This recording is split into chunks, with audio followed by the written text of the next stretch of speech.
नमस्कार दोस्तों, स्वागत है आपका अपने प्लेटफॉर्म एनसीईआरटी बाय विक्रम पर।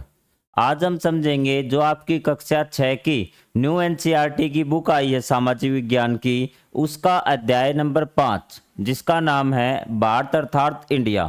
तो इससे पहले मैं आपको एक बात बताना चाहता हूँ कि कई बच्चों के ये क्वेश्चन रहते हैं कि सर हमें कंप्लीट पाठ पढ़ना है, अभ्यास के प्रश्न उत्तर करने हैं, इसके डाउट सेशन देखने हैं, या फिर हम एनसीईआरटी को कैसे पढ़ें, बाकी विषय आपको कहाँ पे मिलेंगे।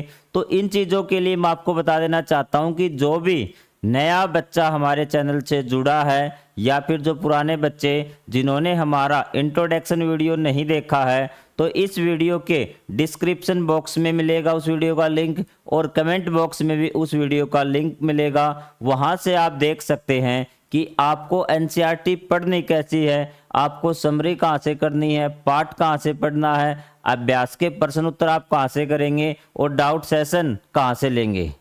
तो चलिए आज का हम अध्याय स्टार्ट करते हैं। आप जो कमेंट बॉक्स में वीडियो का लिंक दिया उसको अवश्य देख ले भी।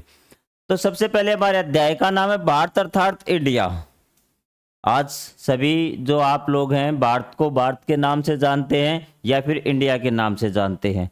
तो इससे पहले भी ये जो क्षेत्र है इसके बहुत सारे नाम रहे हैं और उन्हीं नामों के बारे में हमें पढ़ना है कि किस समय इस जो देश का नाम था क्या रहा। तो सबसे पहले थोड़ी सी एक बार देख लेते हैं कि भारत की पहचान क्या है। भी कई बार ये क्वेश्चन आया है कि भारत की पहचान आप किस प्रकार कर सकते हैं, किस क्षेत्र को आप भारत बताएंगे भी। तो सबसे पहले देखिए कि भारत एक भूगोल नहीं है भी, मतलब कि भारत एक क्षेत्र नहीं है, एक भूमि का हिस्सा नहीं है केवल। इसके अतिरिक्त क्या है, यह एक संस्कृति है, एक सभ्यता है और एक चेतना है। क्लियर बात आपको समझ में आई कि भारत क्या, इसने कहा कि भारत सिर्फ एक भूमि का टुकड़ा नहीं है, इसके साथ क्या है, भारत एक सभ्यता है, एक संस्कृति है, मतलब कि भारत की खुद की अलग पहचान है।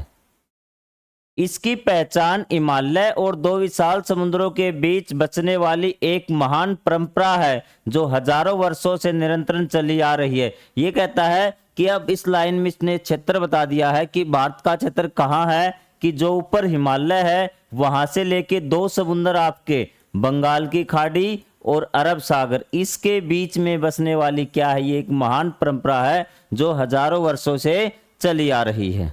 बात आपको समझ में आ रही है। हमारी एक ही टैग लाइन है, जहां भी आपको डाउट लगे वहां कमेंट कर देना। अगर आपको समझ आ जाए तो चैनल को सब्सक्राइब कर लेना।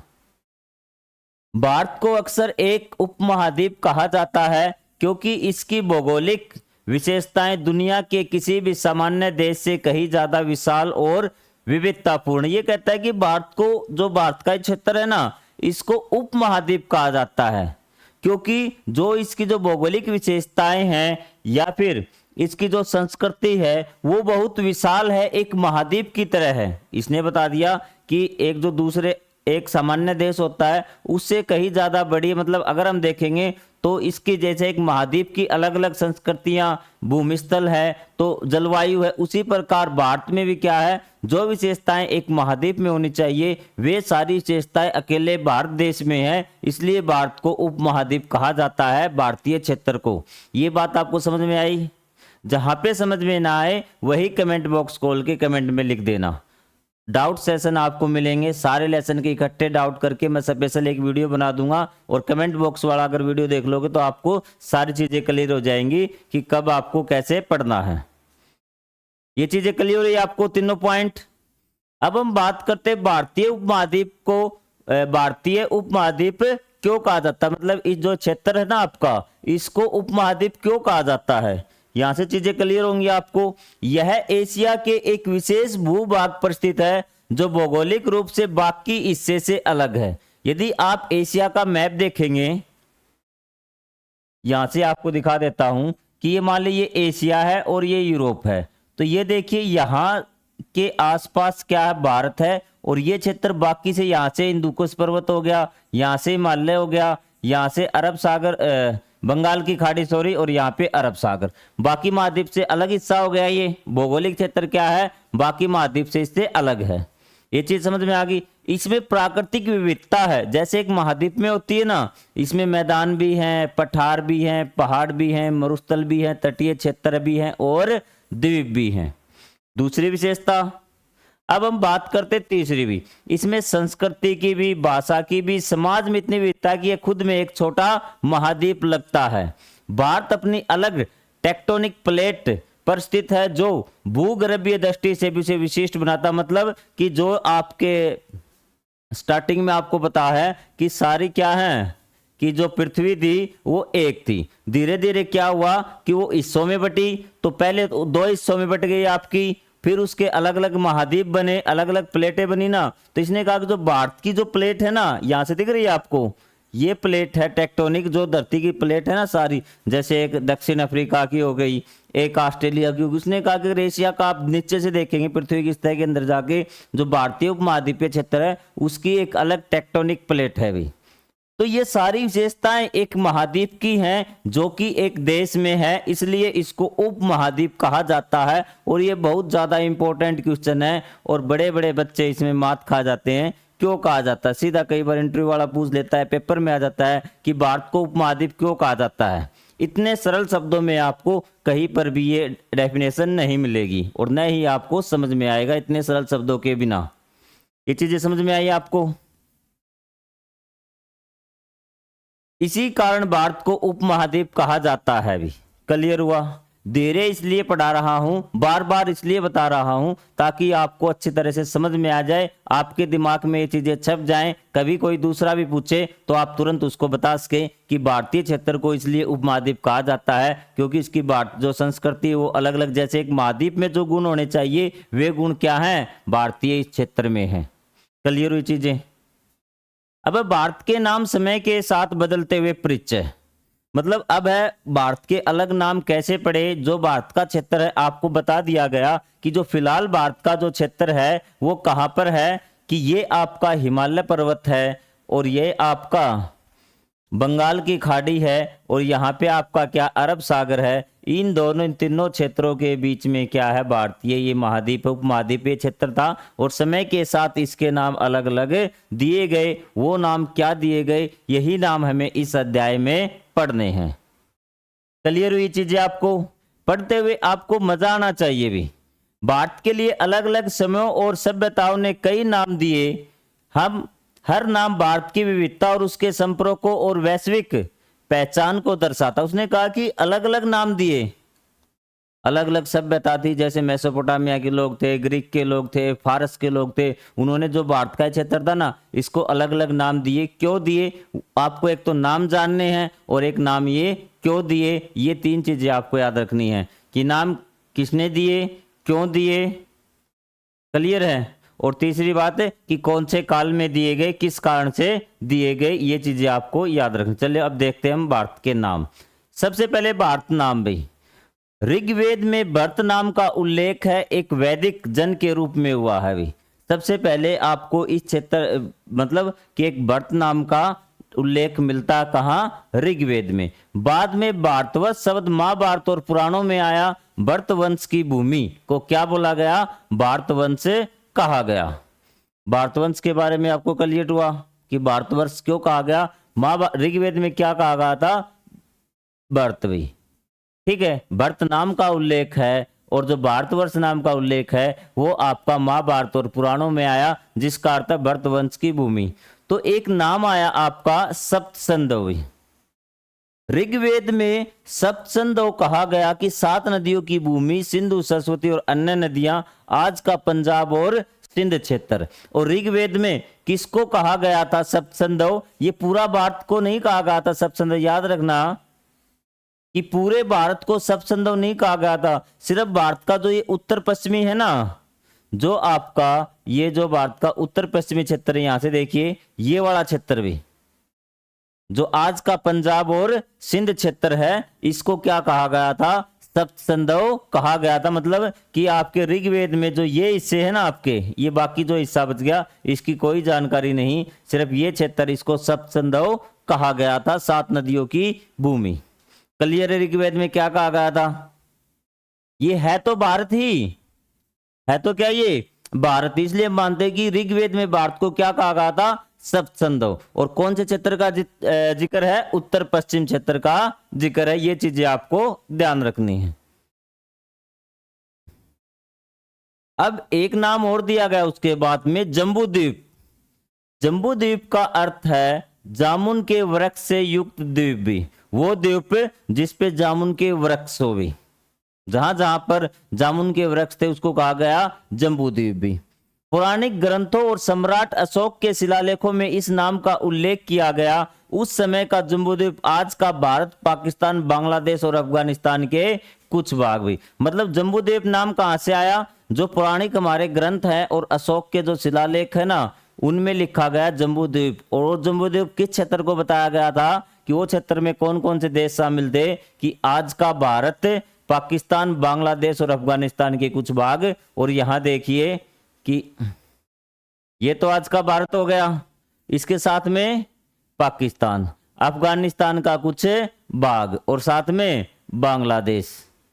ये सब क्या था, पूरे का पूरा जम्बूद्वीप कहा गया था। और किन स्रोतों से पता चलता है हमें, ये पता चलता है अशोक के शिलालेखों से और पौराणिक ग्रंथों से।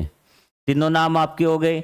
महाभारत में भारतवर्ष, इसमें आपका ऋग्वेद में याद करो जल्दी क्या बताया गया था, सप्तसंधव। और जो अशोक के शिलालेख है उसमें बताया गया था आपका जम्बूद्वीप। किस कारण से बताया गया था, कि जामुन के वृक्ष से युक्त द्वीप के कारण। अब महाभारत और विष्णु पुराण में भी, जो आपके महाभारत में है ना, तो इसमें भारत के जो भारतीय क्षेत्र में, मतलब जब मैं भारत नाम लेता हूं तो आप समझ जाना कि मैं आज के भारत की बात कर रहा हूं। ये बात क्लियर हुई कि भारत को उस टाइम भारत के कुछ प्रमुख नगर थे जिनका उल्लेख किया गया, कश्मीर का, कुरुक्षेत्र का, वंग जिसको बंगाल कहा जाता, प्राग ज्योतिष जिसको आज असम कहा जाता। कई बार एक क्वेश्चन पूछ लेता, वंग किस क्षेत्र को कहा जाता था, प्राग ज्योतिष किसको कहा जाता था, केरल, कच्छ आदि भी।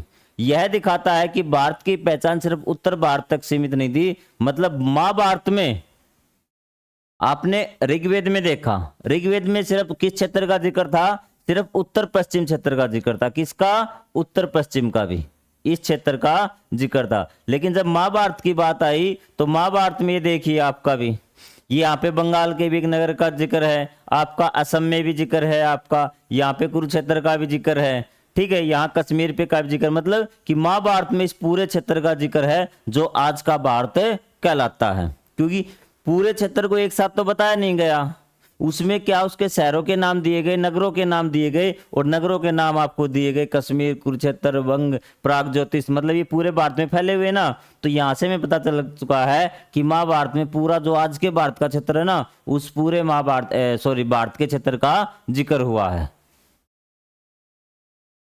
विष्णु पुराण में स्पष्ट परिभाषा भी, अब देखिए ऋग्वेद में सप्तसंधव बता दिया, उत्तर पश्चिम क्षेत्र बता दिया, महाभारत में नगरों का जिक्र कर दिया। लेकिन जो विष्णु पुराण है ना, उसमें एक स्टिक क्या दे रखी है, परिभाषा दे रखी है। वो क्या है कि ये आप संस्कृत श्लोक है, पढ़ लेंगे। अर्थात इसका मतलब समुद्र के उत्तर और हिमालय के दक्षिण में जो भी भूमि है वह भारत है और वहां की संतति भारतीय है। अब देखिए इसने बता दिया कि ये आखिर में क्षेत्र कहां तक फैला हुआ था। ऋग्वेद में हमें कंफ्यूजन था क्योंकि ऋग्वेद में बताया था सप्तसंधव। सप्तसंधव कौन सा क्षेत्र है, कि आपका आज का पंजाब और सिंध जो पाकिस्तान में है वो क्षेत्र, उत्तर पश्चिम क्षेत्र।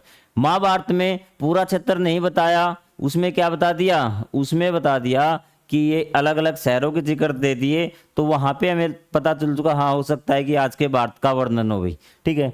और उसके बाद जो आपका विष्णु पुराण में ना, उसने बता दिया कि उत्तर में तो हिमालय और दक्षिण में जो हिमालय के दक्षिण। अब इसकी डेफिनेशन कई बच्चों को समझ में नहीं आएगी कि ये कह क्या रहा है, वो मैं आपको ध्यान से समझानी पड़ेगी भी।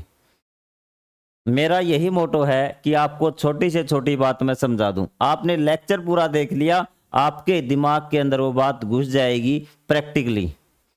देख लो, समुद्र के उत्तर भी, ये आपका समुद्र हो गया, मान लिया हमने हिंद महासागर हो गया। उत्तर दिशा आपको बताई थी जब हमने मैप पढ़ा था कि उत्तर दिशा ऊपर की साइड होती है, इसके उत्तर मतलब इस साइड। और ये आपका हिमालय पर्वत हो गया, इसके दक्षिण में मतलब नीचे। इस क्षेत्र में क्या है, वो जो भूमि है वह भारत है। और आपको पता है अगर हिमालय से हम नीचे आएंगे, नीचे आना मतलब दक्षिण में आना, और समुद्र से ऊपर मतलब उत्तर में जाना, वही तो हमारा भारत है। तो ये क्या भारत है और वहां की संतति भारतीय है भी। बोलो समझ में आ गया? समझ में नहीं आया कमेंट बॉक्स आपके लिए हाजिर है। अब है आपके भारत के नाम और विदेशी स्रोतों में कैसे बदलते रहे। भारत के नाम आपको जानने भी। सबसे पहले भारत को नाम दिया गया हिंद और हिंदू, जो दिया गया फारसियों के द्वारा, फारसी सभ्यता के द्वारा। सिंधु नदी को हिंद कहा गया, स को है में बदल दिया गया, क्योंकि उनकी जो लैंग्वेज थी बताते हैं कि इसमें स नहीं था भी। क्या नहीं था? स नहीं था। तो जो सिंधु के आसपास जो लोग रहते थे वो सिंधु कैसे बोले, तो उसका जो लहजा था वो स को है टाइप में बोलते थे, हिंदू। क्या है? हिंदू। तो इसलिए उन्होंने क्या बोला? हिंदू या हिंद बोला। किसके कारण बोला? नदी के कारण। और एक बात नोट कर लेना, ये जो इन्होंने हिंदू या हिंद बोला है, ये हिंदू धर्म के कारण नहीं बोला, ये एक क्षेत्र के लोगों के लिए बोला है, उस क्षेत्र के लिए बोला है जो सिंधु नदी के आसपास रहते थे, उन लोगों को इन्होंने हिंदू कहा है। ये नहीं कि उस किसी विशेष धर्म के लोगों को हिंदू कहा है, उसने उस क्षेत्र में मतलब एक क्षेत्र के लिए प्रयोग हुआ है हिंदू। ये बात कई बार इंटरव्यू में पूछी जाती है, एग्जाम में भी पूछी जाती है। उसके बाद आया आपका इंडिका या इंडिया। यूनानियों ने इसका नाम दिया, मैग्नीज द्वारा लिखा गया ग्रंथ है इंडिका। किसने नाम दिया? यूनानियों ने इनका नाम दिया था भी। उसके बाद तियानचू चीनी के द्वारा, अर्थ है स्वर्ग जैसा देश। ये बातें आपको वन लाइनर में पूछ ली जाती है भी। हिंदुस्तान फारसी तुर्क परंपरा है भी। क्या है? फारसी और तुर्क दोनों ने मिश्रित है ये, विशेषकर उत्तर भारत के लिए नाम दिया था। जो उत्तर भारत में मतलब जो क्षेत्र उत्तर भारत का क्षेत्र था ना, बाबर, वो हिंदुस्तान। आपने मुगलों के बारे में पढ़ा होगा, जो मुगल थे वो हिंदुस्तान बोलते थे। हिंदुस्तान किसको बोलते थे? उस हिंदुस्तान में दक्षिण भारत शामिल नहीं था, जो सिर्फ उत्तर भारत का क्षेत्र था, उसको क्या बोलते थे? हिंदुस्तान बोलते थे। ये चीज क्लियर हुई। अब इंडिया नाम आपका अंग्रेजी स्रोत सिंधु से व्युत्पन्न हुआ है, ये आधिकारिक नाम है भारत का इंडिया, जो अंग्रेजों ने दिया है इंडिया। ये आपको पता है भी। अब आपको क्या बात ध्यान देनी है कि फारसी और यूनानी स्रोतों में हिंद शब्द केवल भौगोलिक पहचान के लिए था, धार्मिक नहीं। ये मैंने आपको बता दिया। कभी आप इसको हिंद को, और जो हिंदू शब्द है उसको आप धर्म से जोड़े, वो धर्म से जुड़ा नहीं हुआ था, वो एक स्थान से, एक क्षेत्र के लोगों से जुड़ा हुआ था। जैसे आपके जो हरियाणा वाले हैं ना, तो उनको हरियाणवी कह दिया जाता है, जो बिहार वालों को बिहारी कहते हैं। ठीक है, तो इस प्रकार क्या है कि जो क्षेत्र से जुड़ा ना, सिंधु नदी के किनारे को बोलते रहते थे ना, उनको सिंधु बोल दिया गया। वो स उनका आता नहीं था तो उनको हिंदू बोल दिया गया। चीन के बौद्ध यात्री भारत को ज्ञान, धर्म और संस्कृति की भूमि मानते थे। कि देखिए जो विदेशी लोग थे वो भी भारत आते थे, वो किस लिए आते थे? आपको ये सारी चीजें अध्याय में पढ़ा रखी है, क्वेश्चन आंसर में पढ़ा रखी है, और वो वीडियो आप जरूर देख ले जिसमें बताया गया है कि आपको एनसीईआरटी कैसे पढ़नी है, ताकि आपका एनसीईआरटी का बेस पूरी तरह से मजबूत हो जाए। क्लियर हुई चीजें? अब था कि जो विदेशी यात्री आते थे वो क्यों आते थे भारत में, उनके क्या उद्देश्य थे? प्राचीन काल में भारत कोई बंद देश नहीं था, यह खुला, संवादशील और आकर्षक स्थल था। बंद देश का मतलब कि जिसमें कोई पाबंदियां हो भी, कि जहां कोई विदेशी नहीं आ सकता था, जिसका किसी के बारे में पता नहीं। तो इसका मतलब भारत ऐसा खुला देश था, उसमें बहुत से लोग बाहर से आते थे, इसलिए ये बोला गया कि भारत कोई बंद देश नहीं था। अब वो आते क्यों थे भी? तो सबसे पहले देखिए कि जो आपके बौद्ध भिक्षु और चीनी विद्वान आए थे, जैसे हेनसांग है, फायान है, ये क्या करने आए थे? धर्म शिक्षा, ग्रंथों का अनुवाद, नालंदा तक्षशिला का इन्होंने अध्ययन किया, यहाँ पे पढ़े भी।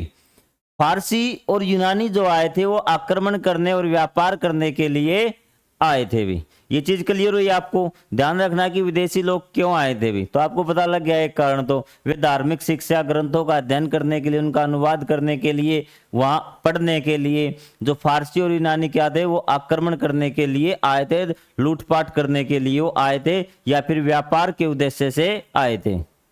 यूनानी विद्वान जो आपका मैग्नीज था वो मौर्य शासन और समाज का विवरण उसने एक पुस्तक लिखी थी आपकी इंडिका। ये चीज क्लियर हुई आपकी।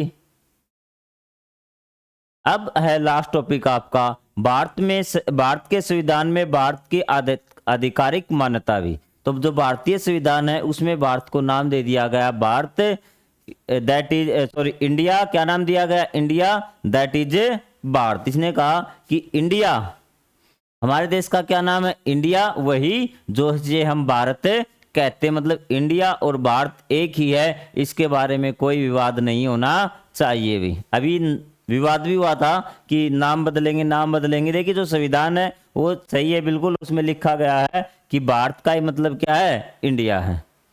बातें होनी चाहिए एजुकेशन पे, हमारे इंफ्रास्ट्रक्चर पे, ठीक है। जितनी ये चीजें सुधरेंगी तो वो चीजें अपने आप सही। जिस टाइम ज्ञान होगा ना, पब्लिक को जिस टाइम ज्ञान होगा, पढ़ी लिखी होगी, तो इन बातों पे बहस अपने आप खत्म हो जाएगी। क्लियर है बात आपकी? तो संविधान में ये नाम दे रखा है कि इंडिया, दैट इज भारत। यह भारत की दोहरी पहचान है, देशज और वैश्विक को मान्यता देता दोनों नामों को, कि देशज अपना भारत और जो वैश्विक है वो इंडिया भी। अब हम करते हैं फाइनल टेक अवेज। हमने क्या देखा कि भारत को समय के साथ कई नाम मिले, हर नाम ने उसे किसी भौगोलिक, सांस्कृतिक या ऐतिहासिक पहलू को उजागर किया है भी। मतलब कि जो भी नाम हमने देखे, चाहे भारतवर्ष देखा हो, चाहे जम्बू द्वीप देखा हो, चाहे इंडिया देखा हो, चाहे सिंधु देखा हो, उसने वो नाम किसी न किसी, चाहे उसका कोई भौगोलिक महत्व हो, जैसे सप्तसंधव था, हम उसका मतलब क्या था? जहां 7 नदियां बहती, भौगोलिक हो गया। सांस्कृतिक, जो भारत है वो सांस्कृतिक से जुड़ा है। ऐतिहासिक पहलू आपका, जैसे आपका सिंधु हो गया, सिंधु किससे जुड़ा है? सिंधु आपका क्षेत्र से जुड़ा, मतलब भौगोलिक से ही जुड़ा है भी। भारतवर्ष और जम्बूद्वीप जैसे नाम भारत को एक सांस्कृतिक एकता के रूप में दिखाया, कि भारतवर्ष है जो बहुत बड़ा, मतलब उसकी विशालता को दिखाया, और विशालता में क्या थी? सांस्कृतिक एकता थी। विदेशी यात्रियों और शासकों की नजर में भारत एक अद्वितीय ज्ञान व संस्कृति का केंद्र था, कि बहुत से विद्वान आए थे यहाँ पर पढ़ने के लिए भी। संविधान में भारत की दोहरी पहचान को मान्यता देना संस्कृति और आधुनिकता का संगम है। मतलब कि हमारे जो संविधान में ना, तुम्हारे पास दो थे, या तो हम भारत रखें या फिर इंडिया रखें, दो ऑप्शन थे हमारे पास। लेकिन आपको पता है कि वो कितने विद्वान थे जिन्होंने संविधान बनाया। कुछ ऐसे भी महानुभाव मिलेंगे जो अज्ञानता के अभाव में, शिक्षा के अभाव में संविधान निर्माताओं को भी क्या है कि समझ नहीं पाए। उन्हें पता था कि उन्होंने ये गलत किया, ये किया, मतलब बहुत सारी ऐसी धारणाएं हैं जिसमें हम उनका कभी भी मुकाबला नहीं कर सकते, क्योंकि वो चीज़ों को मानने को तैयार नहीं है, वो शिक्षित नहीं है। तो दोहरी मानसिकता थी, या तो भारत रखें या फिर इंडिया रखें। तो उन्होंने, अगर आपके सामने ऑप्शन होता ना, तो आप भी झगड़ पड़ते कि भारत रख देंगे, इंडिया रख देंगे, भारत रख देंगे, इंडिया रख देंगे। तो उन्होंने कह दिया कि इंडिया, दैट इज भारत, ये भारत का आधिकारिक नाम है, इंडिया, दैट इज भारत। दोनों में उसको महत्व मिल गया। संस्कृति का मतलब भारत से, और आधुनिकता इंडिया का। और आपको ये चीजें आप बिल्कुल न भूले भी, कि अशोक ने 2000 ईसा पूर्व जम्बूद्वीप में शब्द का प्रयोग किया था। ऋग्वेद में भरत नाम पहली बार आया था। महाभारत में 70+ क्षेत्रों का जिक्र मिलता है जो प्राचीन भारत के भी। हिंदू शब्द का उपयोग सिंधु नदी के आसपास के लोगों के लिए हुआ था। हेनसांग ने 7वीं सदी में आकर बौद्ध ग्रंथों का अनुवाद किया था। भारत एक भूगोल नहीं, एक आत्मा है। इसके जितने नाम है, इतिहास उतना ही गहरा है। मतलब हर नाम के साथ कोई ना कोई इतिहास है। तो ये आपका अध्याय नंबर 5 था, सॉरी 5 ही होगा शायद, हाँ। तो आपको ये अध्याय कैसा लगा? अगर आपको कोई डाउट है तो आप कमेंट बॉक्स में लिख दें। अगर डाउट नहीं तो चैनल को सब्सक्राइब कर दें, और हमारा जो कमेंट बॉक्स में और आपके डिस्क्रिप्शन बॉक्स में जो वीडियो दिया गया है उसको आप जरूर देख लें। मिलेंगे अगले वीडियो में, तब तक के लिए जय हिंद, जय Bharat. Thank you very much.